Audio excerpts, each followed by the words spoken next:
Sono 120 kg di droga sequestrati e 12 le persone arrestate, i risultati dell'operazione condotta dalla Guardia di Finanza di Caltanissetta denominata Colpo Secco,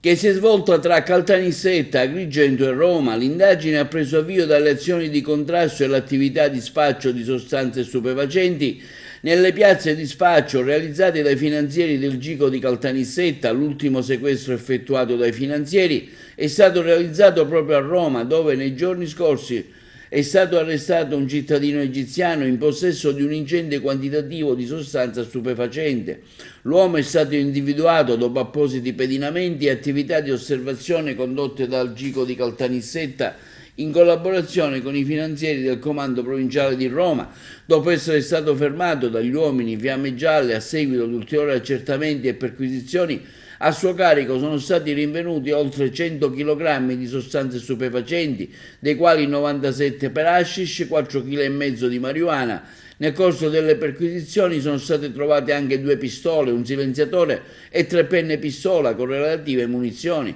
L'arresto del soggetto è stato convalidato dal Tribunale di Roma in conseguenza di apposita udienza, ove l'autorità giudiziaria ha proceduto nei confronti dell'arrestato con rito direttissimo, altresì disponendo nei confronti dell'indagato l'applicazione della misura cautelare della custodia in carcere e pertanto lo stesso è stato associato alla casa circondariale di Roma di Regina Coeli.